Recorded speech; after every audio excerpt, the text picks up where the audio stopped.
రాజకీయం కోసం ఎవరినైనా బలి తీసుకునే అవకాశం తీసుకునేటటువంటి వెధవలు ఎవరైనా ఉన్నారంటే టీఆర్ఎస్ వాళ్ళే. ఆ రోజు మీరు చూసిర్రు ఉద్యమంలో అగ్గిపెట్ట కేసీఆర్ కుటుంబంలో తెలంగాణ ఉద్యమంలో ఎవరైనా ఒక్కళ్ళన్నా చనిపోయినరా? 1200 మంది చచ్చిపోతే వాళ్ళ ఇంట్లో ఒక్కళ్ళు కూడా సావలేదు. పెట్రోల్ పోసుకున్నారు, అగ్గిపెట్టే దొరకలేదని అంటే విద్యార్థుల్ని బలి చేయలేదా? ఆ రోజు విద్యార్థుల్ని బలి చేసిండ్రు. ఈరోజు అన్యం పుణ్యం ఎరగనటువంటి పసిపిల్లల మీద ప్రయోగం చేస్తున్నారు. ఎక్కడైతే సెన్సిటివ్ మ్యాటర్ ఉంటుందో, ఎక్కడైతే తెలంగాణ రాష్ట్రంలో అలజడి జరగాలనో, ఎక్కడైతే దీని మీద డిస్కషన్ చేయాలనో, ప్రభుత్వం మీద బురద చల్లాలనో అక్కడే పోతుర్రు వాళ్ళు. దీనికి ఈ మాత్రం అర్థం కాకపోతే మేమేం చేయలేము. ఒక్కటి ఇందాక శోభా గారు చూపించినటువంటి విషయంలో రాము గారు కానివ్వండి, లేకపోతే సురేష్ కానివ్వండి, వెంకటరాములు కానివ్వండి, వీళ్ళు ముగ్గురు 1 గంట ముందు భోజనం చేసిండ్రు. వారి ముగ్గురికి కూడా అస్వస్థత కావాలి కదా. 1 గంట ముందు ఈ ప్రశ్నలకన్నిటికీ సమాధానం ఇక్కడ మీకు దొరకట్లేదా? 1 గంట ముందు భోజనం చేసిన వాళ్ళకు ఫుడ్ పాయిజన్ కాదు, 1 గంట తర్వాత భోజనం చేసినటువంటి పసిపిల్లల మీద ఈరోజు ప్రయోగం జరిగి అదే భోజనం తింటారు వాళ్ళు. అదే భోజనం తర్వాత పిల్లలు తింటే వాళ్ళకేమో ఫుడ్ పాయిజన్ అవుతుంది. అంటే పూర్తి స్థాయిలో దీని మీద ప్రీ ప్లాంట్ జరుగుతున్నదని మన గంటలకు కనబడట్లేదా? ఈ ప్రవీణ్, ఆర్ఎస్ ప్రవీణ్ గతంలో గురుకుల పాఠశాలకు పూర్తి స్థాయిలో ఆయన పనిచేసినోడు కాబట్టి ఎక్కడ ఏమి ఎలా చేయాలనో ఆయనకు పూర్తి స్థాయిలో అవగాహన ఉన్నది. మళ్ళీ తీసుకొని వచ్చి ఈరోజు బీఆర్ఎస్ ఇంకొకరికి ఎవరికో వాళ్ళ దగ్గర పనిచేసిన వాళ్ళకి అవకాశం ఇవ్వలేదు. అదే ప్రవీణ్ ఎందుకు పెట్టింది?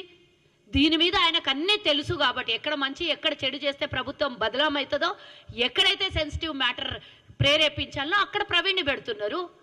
ఆ రోజు ఏమైంది? ఇదే ప్రవీణ్ ఆ రోజు ఇన్ని మాటలు మాట్లాడిండు కదా. మరి ఈ రోజు వచ్చి ఆయన మళ్ళీ దీని అధ్యక్షత వహించి దీనికి ఒక కమిటీ వేసుకొని దానికి ఆయన లీడర్షిప్ తీసుకుంటున్నాడు అని అంటే బీఆర్ఎస్లో పనిచేసినాడు ఎవడు పనికొస్తలేడా వీళ్ళకి? అక్కడ ప్రవీణ్ ఎందుకు పెట్టిండు? ఒక్కసారి ఆలోచన చేయండి. అన్నిటికన్నా ముందు ఈరోజు ఇంటిగ్రేటెడ్ రెసిడెన్షియల్ కోసం 5,000 కోట్లను కేటాయించింది మా ప్రభుత్వం, మన ప్రభుత్వం.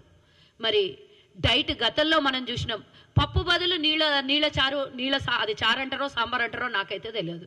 మరి కేసీఆర్ బిడ్డ, కేటీఆర్ వాళ్ళిద్దరు బిడ్డ కొడుకు పిల్లలు ఏ విధంగా అయితే భోజనం తింటారో అదే విధంగా హాస్టల్లో ఉన్న పిల్లలకు పెడతామన్న కేసీఆర్ ఏనాడన్నా సన్న బియ్యం పెట్టిండ.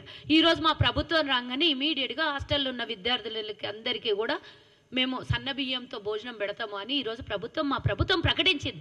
గతంలో ఎన్నికల్లో వాడుకున్న విద్యార్థుల తల్లిదండ్రులని, పేదోళ్ళని, బలహీన బడుగు వర్గాల కుటుంబాల్ని వాడుకున్న కేసీఆర్ ఏనాడన్నా 10 ఏళ్లలో పురుగులన్నం లేకుండా, నీళ్ళ సాంబారు నీళ్ళ చారు లేకుండా ఇచ్చేటటువంటి డైట్లో కూడా కోతలు వాళ్ళ ఎమ్మెల్యేలు గుడ్డు వారంకి 2 సార్లు గుడ్లు ఇవ్వాలంటే ఆ గుడ్లను కూడా అమ్ముకున్నటువంటి దాఖలాలు మనం చూడలేదా? దీని గురించి మాట్లాడాలి కదా మనం. ఈరోజు మా ప్రభుత్వం ఎవరన్నా ప్రభుత్వం మీద మరక రావాలని ఈ విధంగా చేసుకొని ప్రభుత్వం మా మీద మేము మరక తెచ్చుకుంటామా? ఈరోజు జరుగుతున్నటువంటి గంట లోపల ఇంటెలిజెన్స్ అయితే లోపలికి వెళ్ళలేదు కదా.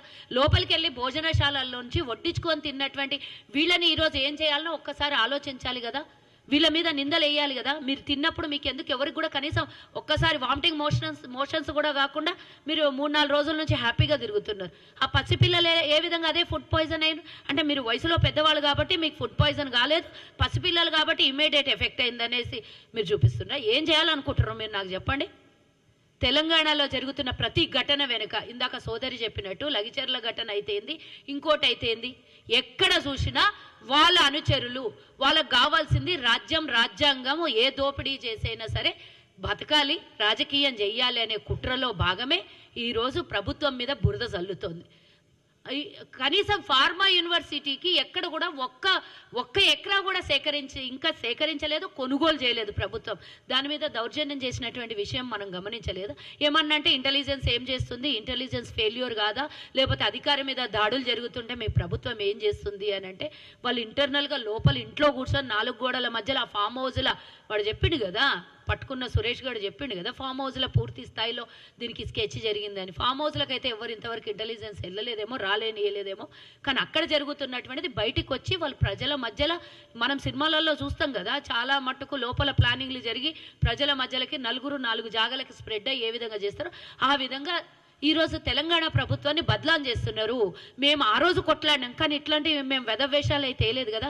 బాసరలో జరిగిన సంఘటన అయితేంది, ఇంకో చోట 350 మంది విద్యార్థుల ఆసుపత్రి పాలైతే అందులో ఏమన్నా కాంగ్రెస్ ఏమైనా ప్రమేయం ఉందా? ఏనాడైనా కాంగ్రెస్ అట్లాంటి చోటుకెళ్ళి ఇట్లాంటి వెధవ పనులు చేసిందా? ఏ సంఘటన తీసినా దాని వెనకాల బీఆర్ఎస్ వాళ్ళే ఉంటుర్రు. ఈరోజు దాని గురించి మాట్లాడాలి. ఈ బీఆర్ఎస్ దుర్మార్గాన్ని 10 ఏళ్ళు భరించడం, మళ్ళీ ప్రభుత్వాన్ని మార్చుకొని సాఫీగా ప్రభుత్వం నడుస్తుంటే దీని మీద కూడా వాళ్ళే కుట్రలు చేస్తుంటే వారి మీద విచారణ జరపాలి. కానీ మనం ప్రభుత్వం ఫెయిల్యూరు అని అంటే ప్రతి నిమిషానికి ప్రభుత్వం ఫెయిల్యూర్ కాదు. ఈరోజు ముఖ్యమంత్రి గారు విద్యాశాఖ మంత్రిగా ఉన్నారంటే ఎస్ డెఫినెట్గా ముఖ్యమంత్రి గారు ఉన్నారు కాబట్టే ఇమీడియట్గా దీని వెనకాల ఉన్నటువంటి కారణాలను బయటగా తీయగలుగుతున్నాము. ఏ మంత్రి ఉన్నా ముఖ్యమంత్రి స్థాయిలో ఉన్నటువంటి మంత్రులు మా దగ్గర చాలా మంది ఉన్నారు, చాలామంది నాయకులు ఉన్నారు.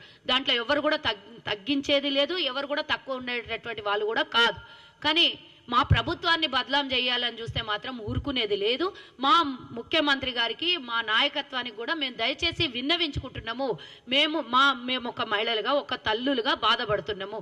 ఇలాంటి సంఘటన జరగొద్దు. జరిగినందుకు పూర్తి స్థాయిలో విచారణ వ్యక్తం చేస్తున్నాం. గత ప్రభుత్వం లాగా కళ్ళు మూసుకొని ఇండ్లలో పండుకున్నటువంటి ప్రభుత్వమే కానీ నాయకులే కానీ మా దగ్గర లేరు. ఎందుకంటే మేము సింగరేణి కాలనీలో 6 ఏళ్ల పిల్ల చనిపోతే కూడా కనీసం ఒక్కళ్ళు వచ్చి పలకరించలేదు. వరంగల్లో 9 ఏళ్ల పిల్లకి మానభంగం చేసి చంపితే కూడా కనీసం ఒక్కళ్ళు వచ్చి మాట్లాడలేదు, బయటికి వెళ్ళలేదు.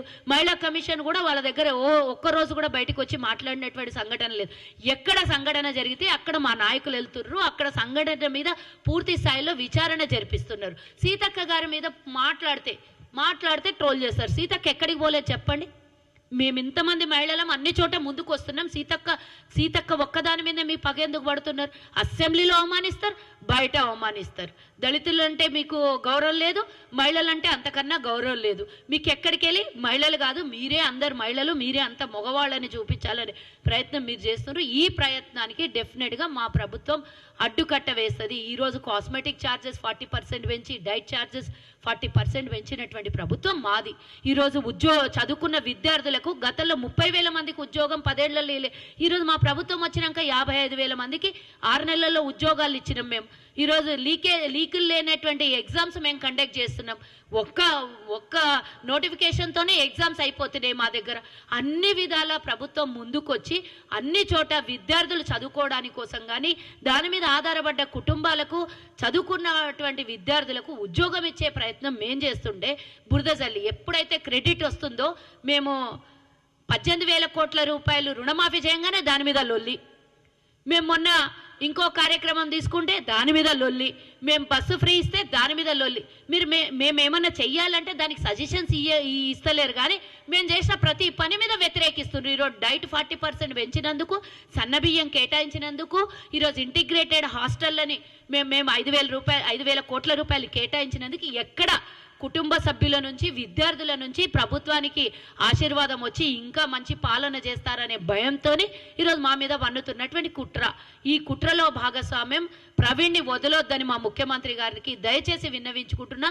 ఇందులో ఫామ్ హౌస్ నుంచి జరుగుతున్నటువంటి ఈ కార్యాచరణ ఏదైతుందో దాన్ని కట్టుదిట్టమైనటువంటి అక్కడి నుంచి వచ్చేటటువంటి ప్రతి దానికి ఇన్స్ట్రక్షన్స్ చూసుకొని ఒక రోజు కూడా అవసరమైతే ఫామ్ హౌస్లో కూడా అధికారులను పంపించి అక్కడ జరుగుతున్నటువంటి కుట్రలు కుతంత్రాల మీద ప్రభుత్వం జాగ్రత్త వహించాలనేది దయచేసి మా ముఖ్యమంత్రి గారికి విన్నవించుకుంటున్నా. దీంట్లో మేము విచారణనైతే పూర్తి స్థాయిలో వ్యక్తపరుస్తున్నాము. మా శ్రీహరి గారు, ఆ కాన్స్టిట్యున్సీ ఎమ్మెల్యే అయినటువంటి శ్రీహరి గారు పూర్తి స్థాయిలో పర్యవేక్షణలో ఉన్నారు. అధికారుల తప్పిదమైతే అధికారులను సస్పెండ్ చేస్తాము. దీని వెనకాల కుట్ర బీఆర్ఎస్ వాళ్ళది పూర్తి స్థాయిలో ఉన్నదని మాకు వచ్చినటువంటి సమాచారం కాబట్టి వారి మీద కూడా ఎంక్వైరీ చేస్తామని మా ఎమ్మెల్యే గారు చెప్పడం జరిగింది. అదేవిధంగా మా ప్రభుత్వం కూడా దాని మీద కార్యాచరణ తీసుకుంటుందని ఈ సందర్భంగా మీడియా సోదరులకు తెలియజేస్తున్నాం.